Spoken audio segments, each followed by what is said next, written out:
Bismillahirrahmanirrahim. Assalamualaikum warahmatullahi wabarakatuh. Saya Septian Yoga dengan NIM 225.008-5006. Di sini saya akan mempresentasikan hasil UAS praktikum mata kuliah kecerdasan buatan yang sudah saya kerjakan dan saya buat.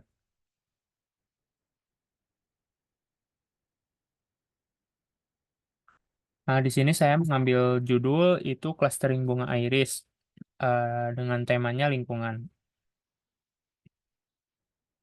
Nah, kemudian di sini ada beberapa poin pembahasan yang akan dibahas tentunya. Nah, di antaranya di sini ada latar belakang, penerapan metode, lalu diakhiri dengan kesimpulan. Eh, yang pertama, latar belakang. Latar belakang bunga iris itu adalah salah satu tanaman hias yang memiliki pengaruh signifikan terhadap lingkungan di mana ia tumbuh gitu. Nah, iris juga dikenal karena keindahan bunganya yang beraneka ragam dan warnanya, serta kemampuannya untuk beradaptasi di segala kondisi lingkungan gitu. Nah, lingkungan tempat iris tumbuh ini dapat mempengaruhi karakteristik dari bunga iris itu sendiri seperti warnanya maupun ukurannya. Nah, iris yang tumbuh di dataran rendah itu sering memiliki bunga yang lebih besar gitu dan warnanya lebih cerah dibandingkan dengan iris yang tumbuh di dataran tinggi. Kondisi tanah, kelembaban, dan ketinggian juga itu berperan untuk menentukan eh, fisik atau bentuk dari bunga iris itu sendiri. Nah, bunga iris itu menunjukkan adaptasi yang cukup luar biasa terhadap kondisi lingkungan seperti yang tadi sudah disampaikan, yang memungkinkan iris ini dapat bertahan gitu di berbagai ekosistem. Nah, selain itu, penelitian tentang iris juga tidak hanya bermanfaat untuk ilmu biologi mengenai tanaman, tetapi juga untuk teknologi modern yang saat ini memang sedang gencar-gencarnya gitu ya. Nah, termasuk eh, yang sudah saya kerjakan itu klasifikasi gitu, menggunakan algoritma pembelajaran mesin gitu. Nah, itu sebuah studi menunjukkan bahwa algoritma seperti random forest, salah satu referensi yang sudah saya ambil, dapat mengklasifikasikan spesies iris dengan tingkat akurasi yang tinggi itu, yang menunjukkan potensi penggunaan data ilmu biologi mengenai tanaman untuk aplikasi teknologi yang lebih luas lagi gitu. Itu untuk latar belakangnya. Nah, sekarang kita masuk untuk penerapan metodenya. Di sini ada 3 poin: dataset atau proses data, normalisasi atau clustering, dan juga visualisasi hasil clusteringnya. Nah, di sini ada yang pertama, ada dataset atau proses data gitu. Nah, yang di bagian kanannya itu adalah kodenya, yang di bagian kiri itu adalah hasilnya. Nah, sini saya jelaskan terlebih dahulu untuk kodenya. Yang sebelah kanan itu yang di bagian atas itu adalah eh, penginstalan Kaggle gitu karena eh, kita saya pakai dataset dari Kaggle jadi harus diinstal dulu dan ini adalah sumbernya adalah dari Archid, eh, nama datasetnya Iris Flower Dataset gitu. Nah, untuk yang bagian bawahnya itu ada pertama ada import pandas.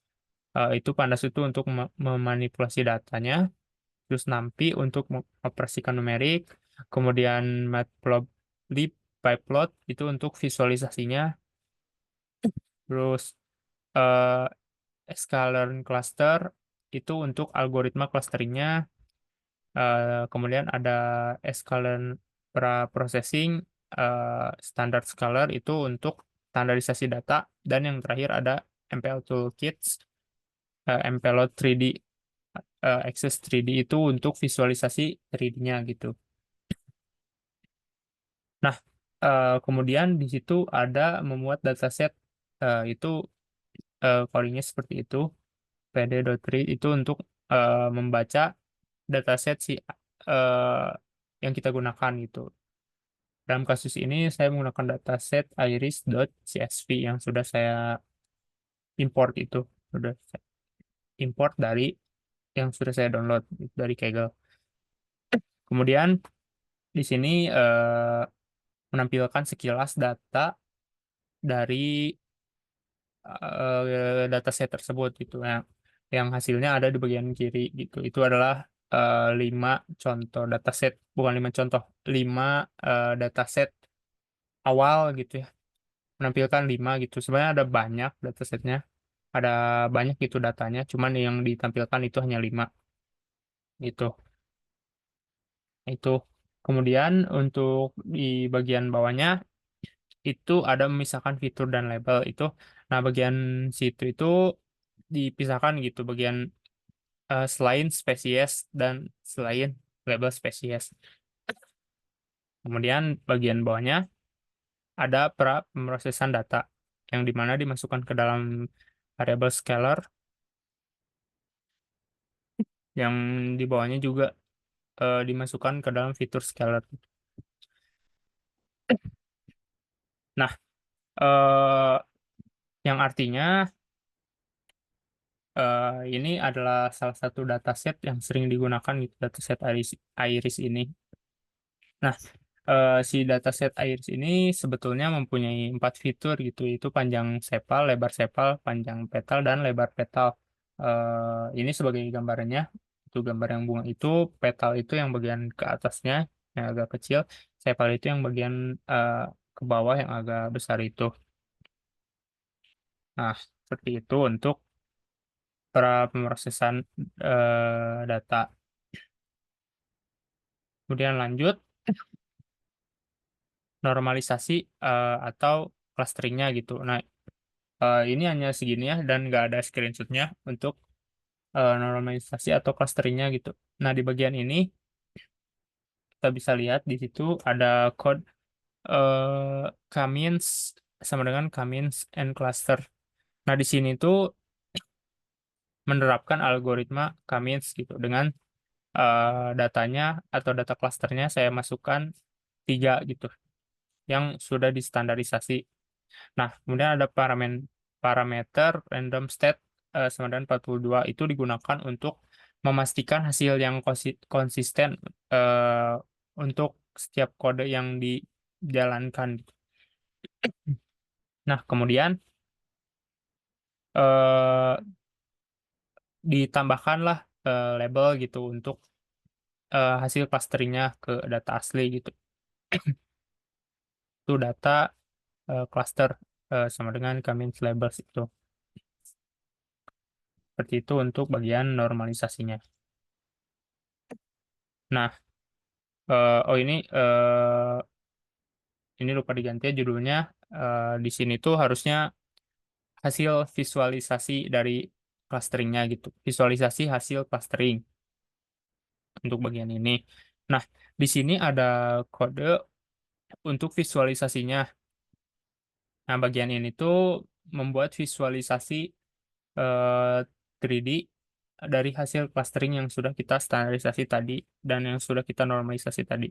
Nah, di sini menggunakan scatter plot 3D dibuat dengan mewarnai titik-titik berdasarkan label cluster yang dihasilkan oleh Cummins tadi. Nah, itu disesuaikan dengan fitur yang sudah distandarisasi tadi gitu. Nah, kemudian ada menampilkan centroid. Nah, bagian ini tuh menampilkan koordinat centroid dari setiap cluster yang dihasilkan oleh Cummins yang tadi itu. Nah, centroid ini adalah titik pusat dari masing-masing si clusternya gitu. Nah, seperti itu. Dapat disimpulkan bahwa visualisasi ini pada dataset menunjukkan distribusi ada 3 klaster ya. Tadi kan sesuai yang diinputkan 3 klaster dalam ruang 3 dimensi.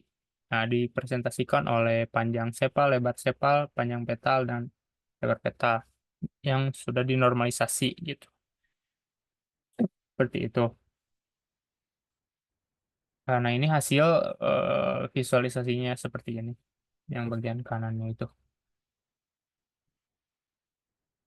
Nah, masuk ke kesimpulan, jadi dapat disimpulkan bahwa proses clustering dilakukan pada data yang dinormalisasi untuk mengidentifikasi eh, pola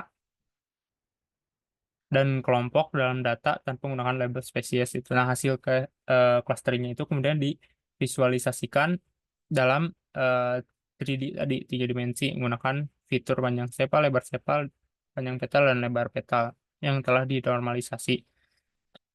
Nah, visualisasi itu menunjukkan bahwa meskipun berdempet-dempetan gitu atau tumpang tindih antara klaster dengan klaster lainnya, terutama antara spesies versicolor dan virginica itu, tetapi kelihatannya itu tumpang tindih tapi agak terpisah dengan baik. Nah, secara keseluruhan bahwa Camins dapat dipisahkan spesies setosa dengan baik gitu.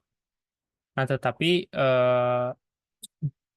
karena adanya spesies versicolor dan virginica, maka dibuatlah itu visualisasi centroid gitu yang menggambarkan atau memvisualisasikan titik pusatnya gitu sehingga lebih terlihat lebih jelas seperti itu. Nah, mungkin cukup sekian yang dapat saya sampaikan dan sudah beres semua juga pembahasan yang sudah saya bahas gitu. Sudah saya jelaskan semua dan sudah saya presentasikan semua. Cukup sekian. Terima kasih. Wassalamualaikum warahmatullahi wabarakatuh.